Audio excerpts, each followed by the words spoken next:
ചാതുർവർണ്ണയവും ജാതിയും തമ്മിൽ യാതൊരു ബന്ധവുമില്ല.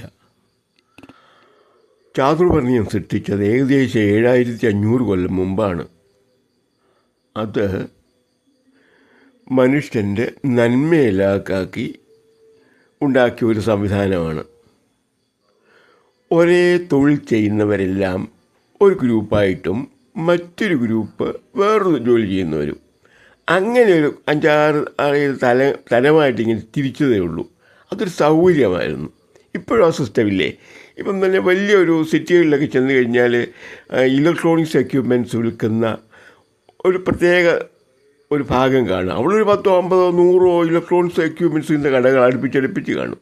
ഇലക്ട്രോണിക്സ് പാർട്സ് വിൽക്കുന്ന കടകളുള്ള വേറൊരു തെരുവ് കാണും. അതുപോലെ ഇലക്ട്രിക് ഗുഡ്സ് വിൽക്കുന്ന വേറൊരു തെരുവ് കാണും. മോട്ടോർ ഐറ്റംസ് മാത്രം അതിൽ തന്നെ വെള്ളം അടിക്കുന്ന മോട്ടറുമൊക്കെ അടിച്ച് വേറൊരു സ്ഥലത്ത് കാണും. ബുക്സ് കിട്ടുന്ന വേറൊരു തെരുവ്. ഒരു കടയല്ല, അനേക കടകൾ ഒന്നിച്ചൊരു തെരുവിൽ എന്നതുപോലെ ഒരു തനിതിരിവ് മനുഷ്യൻ്റെ സൗകര്യത്തിലാക്കി ഉണ്ടാക്കിയതാണ് ചാതുർവർണ്ണയം. ഒന്നാം നിലയിലായിട്ട് ആദ്യം നിലനിൽക്കുന്നത്, കാരണം അവരാണ് കുറച്ചുകൂടെ ദൈവമായിട്ട് ഏറ്റവും കൂടുതൽ അടുത്ത് നിൽക്കുന്നതെന്ന് അവരവകാശപ്പെടുന്നു. ആയിക്കോട്ടെ, ആർക്കും യാതൊരു പരാതിയും ഇല്ലായിരുന്നു.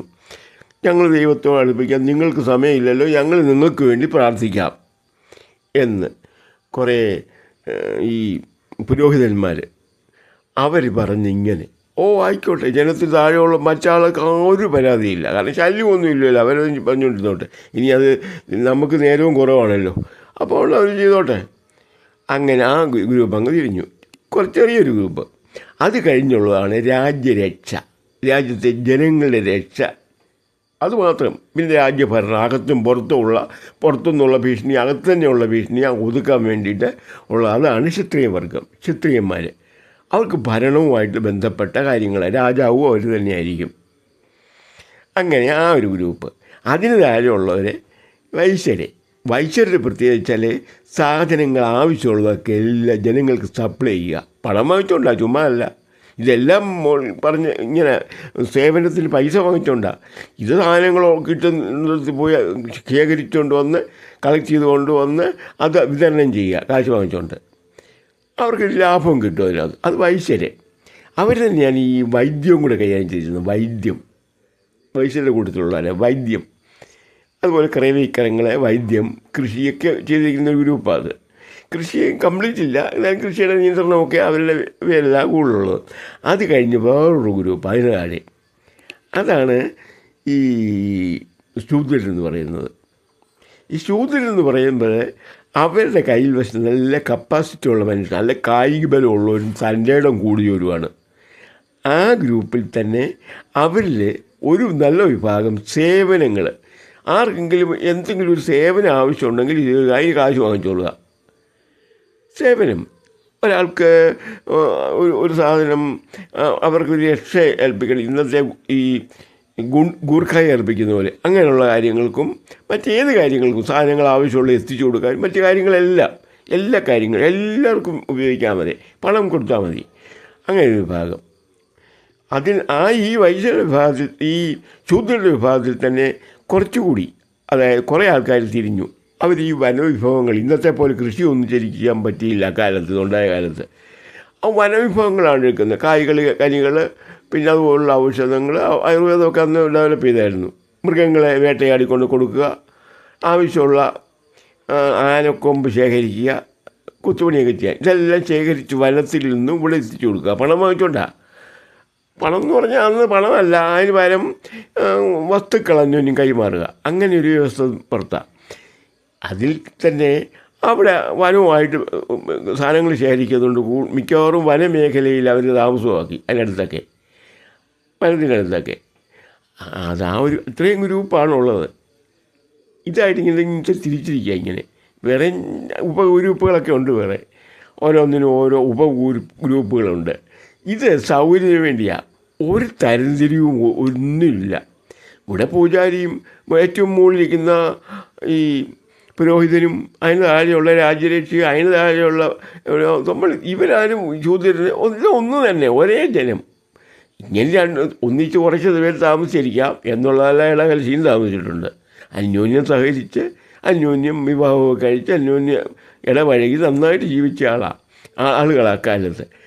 എന്നാൽ ഈ ജാതി വന്നത് 1200 കൊല്ലം മുമ്പാണ്. ഈ പുരോഹിത വർഗത്തിൽ അവർക്കൊരു ദുർബുദ്ധി തോന്നി, അല്പം സ്വാർത്ഥത കുറച്ചുകൂടി കൂടി. അവർ കുറച്ചുകൂടി മികച്ചതാണെന്നൊരു തോന്നൽ അവർക്ക് സ്വയം വന്നു. കാരണം ദൈവത്തിൻ്റെ പ്രതിപുരുഷന്മാരല്ലേ, ദൈവമായിട്ട് കണക്ട് ചെയ്തിരിക്കുന്നവരല്ലേ. അപ്പോൾ അവർ ദൈവത്തുമായിട്ട് സാധാരണ മനുഷ്യൻ അറിയത്തില്ലല്ലോ. ദൈവത്തെ പരിചയപ്പെടുത്തി കൊടുക്കുന്നവർ, അത് ആരെയൊക്കെ ഉള്ളവർ, അവർ നമ്മളെ സേവിക്കേണ്ടവരാണെന്ന്.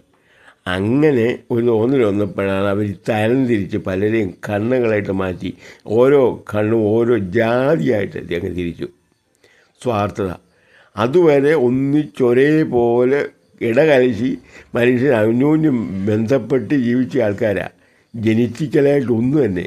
ഇന്നത്തെ വനവാസി ഒക്കെ അന്നത്തെ ഇപ്പോഴത്തെ ഈ ഏറ്റവും മുകളിൽ നിൽക്കുന്ന ബ്രാഹ്മണവർഗം ഉൾപ്പെടെ എല്ലാവരുടെയും ജീൻ ഒന്ന് തന്നെയാണ്, ഒരേ ജീനാണ്.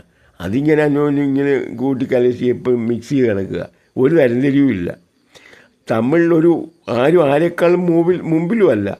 അതിന് തെളിവല്ലേ അയോധ്യയുടെ രാജാവിൻ്റെ പത്നി രാജ്ഞിയെ കൊണ്ടൊരു കാട്ടാളൻ്റെ അടുക്കൽ പ്രസവകാലം ഗർഭിണിയായ സീതയെ കൊണ്ട് ഏൽപ്പിച്ചത് ഒരു കാട്ടാളൻ്റെ ആശ്രമത്തിലല്ലേ.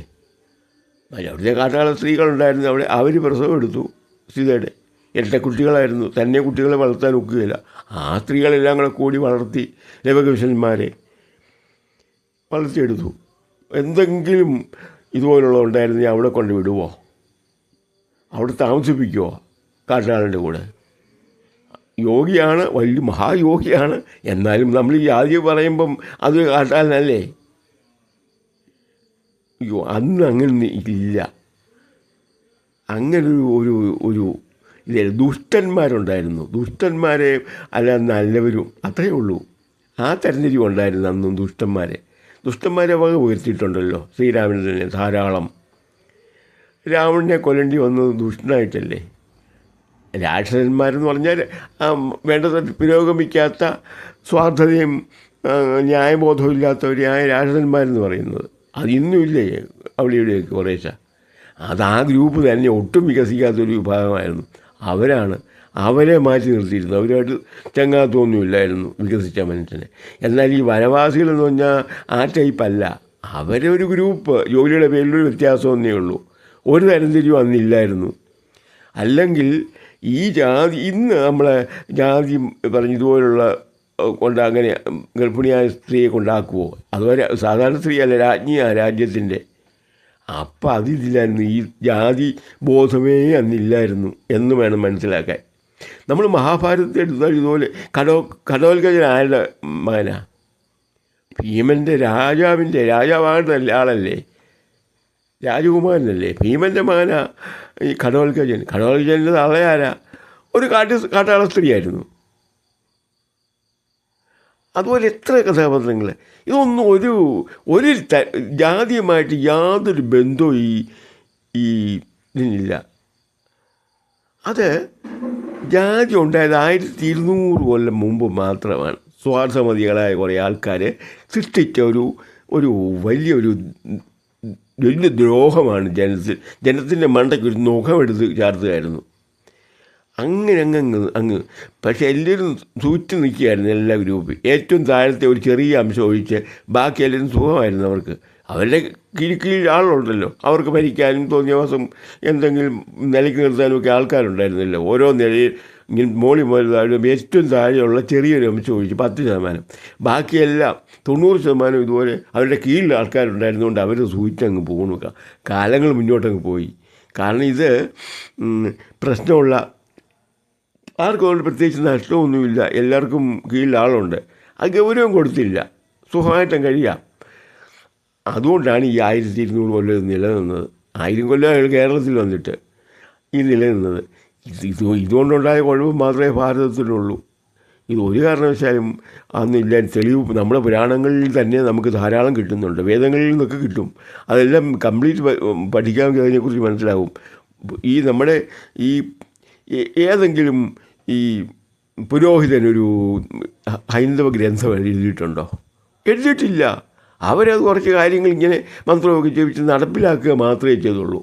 കുരുബുദ്ധി, ശരിയല്ലാത്ത ബുദ്ധി ഉണ്ടായിരുന്നു, സ്വാർത്ഥ ബുദ്ധി. എന്നാൽ അതല്ല, യോഗികൾ അങ്ങനെയല്ല, അത് ദൈവതുല്യരാണ്. അവർ മുഴുവൻ ഈ പുരോഹിതവുമായിട്ട് യാതൊരു ബന്ധമുള്ളവരല്ല. അവർ എഴുതിയത് മുഴുവൻ, അതായത് മുഴുവൻ വേദങ്ങളും 4 വേദങ്ങളും എഴുതിയത് ഈ കാട്ടിൽ വസിക്കുന്ന കാട്ടാള വർഗത്തിൽപ്പെട്ടവർ തന്നെയാണ്. അവർ തന്നെയാണ് പുരാണങ്ങൾ എഴുതുന്നത്. പുരാണങ്ങൾ പറഞ്ഞാൽ മഹാഭാരതവും ഭാഗവതവും രാമായണവും എഴുതുന്നത് ഒന്ന് രാമായണം എഴുതി കാട്ടാളിനും മറ്റത് മുക്കുവിനുമായിരുന്നില്ലേ? സത്യത്തിൽ മുക്കു അല്ലേ എന്നതുപോലെ ഉള്ള അതായിരുന്നു അന്ന്. അതായത് ഈ പുരോഹിത വർഗത്തിന് ഒരു നന്മയും ലോകത്തിൽ ചെയ്യാൻ പറ്റിയിട്ടില്ല. ഇന്നും അങ്ങനെയാണ്. പുരോഹിത വർഗം എന്നും മനുഷ്യനെ ചൂഷണം ചെയ്തിട്ടുള്ള അല്ലാതെ നന്മയൊന്നും ചെയ്തിട്ടില്ല ലോകത്തിൽ. യേശുക്രിസ്തു ഇത്രയും വലിയൊരു ആശയപുഷ്ടിയുള്ള ഒരാളിൻ്റെ അതിനെ സഹിക്കാൻ കഴിഞ്ഞിട്ടല്ലേ പുരോഹിതന്മാർ ക്രൂശിച്ചത്. പുരോഹിതന്മാരതിനെ പ്രേരിപ്പിച്ചത്. ഒരു കാലത്തെ ആദ്യകാലങ്ങളിലെല്ലാം പുരോഹിതന്മാരാണ് രാജാക്കന്മാരെ ലോകം മുഴുവൻ നിയന്ത്രിച്ചിരുന്നത്. അതിൻ്റെ കുഴപ്പം ലോകം മുഴുവൻ ഉണ്ട് തരും. ഒരു മഹാനായ മനുഷ്യനെ ക്രൂശിച്ച് കളഞ്ഞില്ലേ? ലോകത്തിന് നഷ്ടമാക്കിയില്ലേ? അതേ ഒരു 5 കൊല്ലം കൂടി ജീവിച്ചിരിക്കേണ്ടതല്ലായിരുന്നു.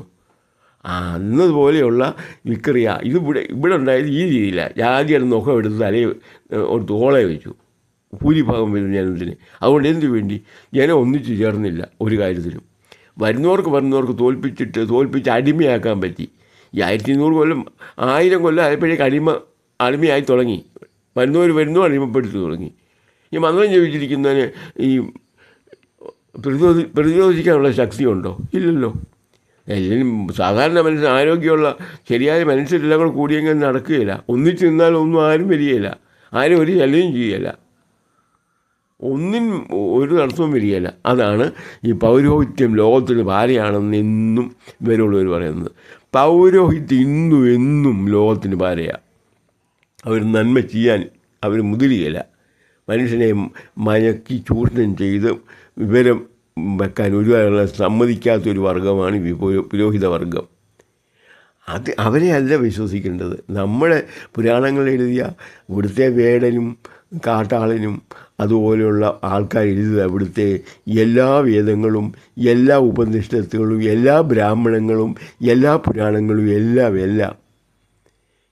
എഴുതുന്നത് ഇവിടുത്തെ സാധാരണ യോഗികളാണ്. യോഗികളെല്ലാം പുരോഹിതന്മാരല്ല. ഒരു യോഗിയും പുരോഹിതനല്ല. അവർ പൗരോഹിത്യം അവകാശപ്പെട്ടിട്ടുമില്ല. അവർ പുരോഹിതൻ്റെ ജോലിയോട് ചെയ്തിട്ടുമില്ല. അവരൊക്കെ അല്ലതല്ല, അവർ ചിന്താശേഷിയുള്ളവരാണ്. ചൂഷണം ചെയ്തിരിക്കുന്നവരല്ല, ലോകത്തിന് നന്മ കൊടുക്കാൻ വേണ്ടി ഇരിക്കുന്നവരാണ്. അവർ തന്ന നന്മകളാണ് നമ്മൾ ഇന്നും കൊണ്ടാടുന്നത്. ആ ചാർച്ചയിൽപ്പെട്ടവരാണ് നമ്മളൊക്കെ. നമ്പൂതിരിയായാലും ഇവിടുത്തെ ദളിതനായാലും കാട് താമസിക്കുന്ന വനവാസിയായാലും ആ ജീനിൽ നേരിട്ടും ആ ആശയങ്ങൾ നമ്മൾ പറന്നു കിട്ടി വളർന്നു വന്നവരുമാണ് നമ്മൾ, വികസിച്ച് വന്നവരുമാണ് നമ്മൾ. സാധാരണ മനുഷ്യരല്ല. പുരോഹിതൻ മാറ്റം കുറേ മാറി നിന്ന് ആദ്യം മുതൽ അവരേ ഉള്ളു ശല്യം. എല്ലാവരും ഇല്ല, ചെറിയൊരു അംശമേ ഉള്ളൂ. 5% പുരോഹിതരെ അന്നും ഉള്ളൂ, ഇന്നും ലോകത്തിലുള്ളൂ. ഇന്ത്യയിലെ കൂട്ടി അത് തന്നെ അവരേ ഉള്ളൂ കുഴപ്പം. അല്ലാതെ ഇവിടെ ജാതിയും തരമൊന്നുമില്ല, അങ്ങനൊന്നും വ്യവസ്ഥയില്ല ഇവിടെ ഒരു കാലത്തും ഉണ്ടായിട്ടുമില്ല. പുരോഹിതന്മാരെ ഈ കാറ്റിക്കൂട്ടിയ ഈ വലിയ പേശകാണ് ഇന്ത്യ അന്യൻ്റെ അടിമയായത് കാരണം അതാണ്. ഇത് നമ്മൾ നിശ്ചയമായിട്ടും മനസ്സിലാക്കിയിരിക്കേണ്ട ഒരു സംഗതിയാണ്. ഇവിടെ ജാതിയും വേണ്ട, ഒരു കുന്തവും വേണ്ട. നമുക്ക് ജാതി വേണ്ട, നമുക്കില്ല. ഒരു 10% ഇപ്പോഴും അതിൻ്റെ ആ വശം നമ്മുടെ ഇന്ത്യയിലുണ്ട്. ഇച്ചിരി കൂടുതൽ വടക്കേ ഇന്ത്യയിലും കേരളത്തിലും 10% ഇല്ല. കേരളത്തിലൊരു 7% കാണുമായിരിക്കും അതിൻ്റെ. അത് നമ്മൾ ഒത്തുപിടിച്ച് അത് മാറ്റിയെടുക്കാം പുല്ലുപോലെ. ഒരു കാരണവശാലും വിവാഹത്തിനൊന്നും ജാതിയല്ല ആദ്യകാലം വരെ നമ്മുടെ ഇന്ത്യക്കാർ നോക്കിയിരുന്നത്. സാംസ്കാരിക നിലവാരം നോക്കും, ചേരുമ്പടിയാണോ നിലവാരമെന്ന് നോക്കും, ബുദ്ധിപരമായ നിലവാരം, സാംസ്കാരിക നിലവാരം, ഇതുപോലുള്ളതൊക്കെയാണ് നോക്കുന്നത്. ധനശേഷി ഇതൊക്കെയാണ് നോക്കുന്നത്. അല്ല ജാതിയൊന്നും നോക്കിയിട്ടില്ല ഇവിടെ. മുൻകാലങ്ങളിലൊന്നും അങ്ങനെയൊന്നുമില്ല. ഇപ്പം അതും അസ്തമിച്ചുകൊണ്ടിരിക്കുന്നു. വയനാട് പ്രദേശങ്ങളിലൊന്നും കാര്യമായിട്ട് നോക്കുന്നില്ല. പല പ്രദേശങ്ങളിലും ആ ഒരു കാര്യം നോക്കിയാൽ വിവാഹങ്ങൾ നടക്കുന്നത്. പാലക്കാടിൻ്റെ ചില പ്രദേശങ്ങളും അങ്ങനെയാണ്, കേരളത്തിൽ തന്നെ അങ്ങനെയായിട്ടുണ്ട്. നമുക്കത് പ്രോത്സാഹിപ്പിക്കേണ്ട ഒരു വിഷയമാണ്. ഓക്കെ.